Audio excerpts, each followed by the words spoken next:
You know what?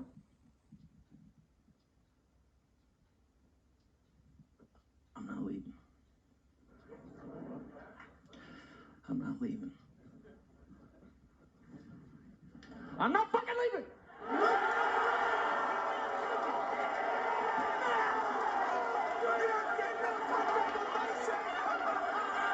The show goes on.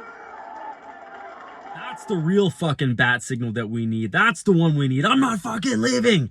God, I love that scene in that movie. I love that movie. Guys, it's breaking my heart. This is real talk here. It's breaking my heart seeing in my own comments, in these videos, and in comments of other videos, people are feeling dumb. They're feeling like a moron. They're feeling duped, tricked, and just downright feeling bad about themselves that they got involved in this play and that they bought this stock. And I'm here to tell you, do not feel that way at all. Please do not feel that way. Whether you bought at 50 and you FOMO'd into this, guys, this play is not done yet, and do not feel stupid.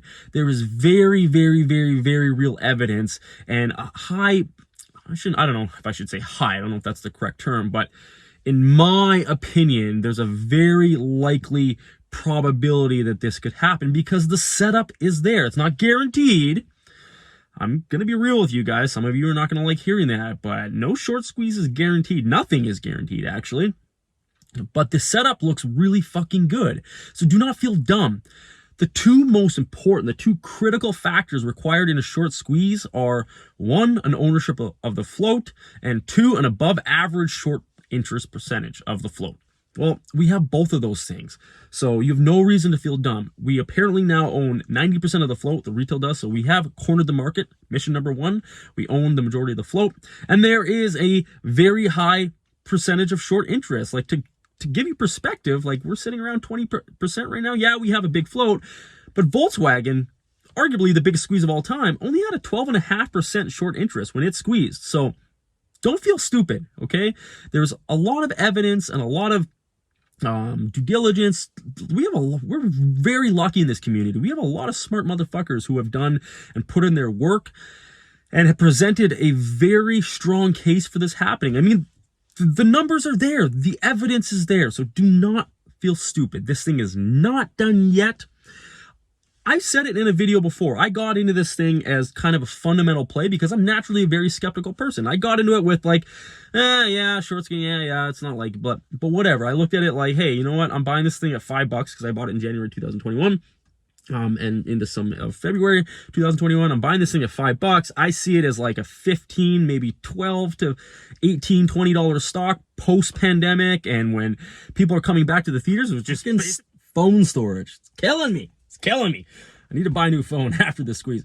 But as I was saying, like back in January, February, when I got in this play, I wasn't calling anything, but me being the very fundamentally based investor that I am, I looked at the stock and said, okay, yeah, I mean, they're in some trouble right now. Bankruptcy's looming. And then they got the big loan, which was actually $915 million, which is what I meant to say in a previous video. I accidentally said billion, but I was close.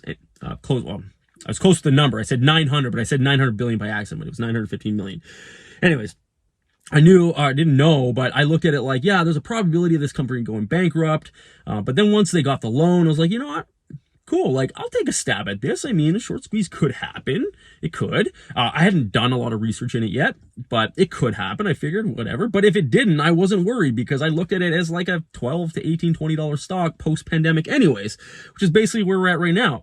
But then shit started getting crazy and I started actually digging into it. And again, like I'm not saying this to brag. I'm just saying a guy like me who's very naturally skeptical does not get caught up emotionally in stuff like this. I did all that in my 20s and lost my shirt.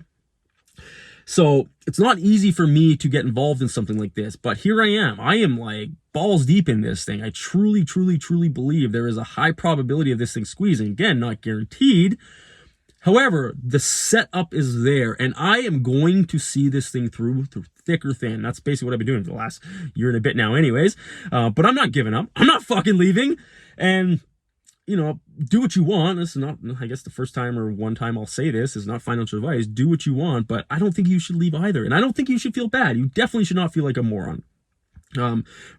Excuse me. But for some of the people, I guess I'll kind of give this lesson too, or piece of advice is some of the people that are stressing out a little bit and they're like, oh my God, like I FOMO bought in this and rent's due and this and that. I can't afford this. Well, I hate to say this, but that's a hard lesson that you're going to have to, or you're learning. And we've all been there. I've learned that hard lesson.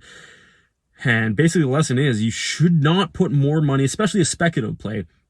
You should not put more money into a single stock or investment that you aren't willing or able to lose. So some of the people that invested way more than they can afford into this, thinking that it was going to be like a quick, run and done kind of thing. Well, I'm sorry to say this, but you're learning a hard lesson right now. And that is don't over leverage yourself or overextend yourself into a single investment, especially a speculative one.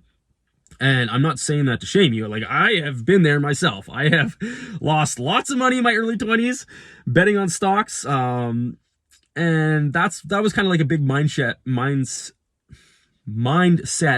shift for me, is to stop looking at the market as a casino and a place to gamble and start looking at it as what it is. You're buying fractional pieces of companies. So, that's when I started getting into the boring shit. Like, it's I have a very selective process for companies and stocks that make it into my portfolio. So that's all I got for this video, guys. Don't feel stupid. Okay, peace.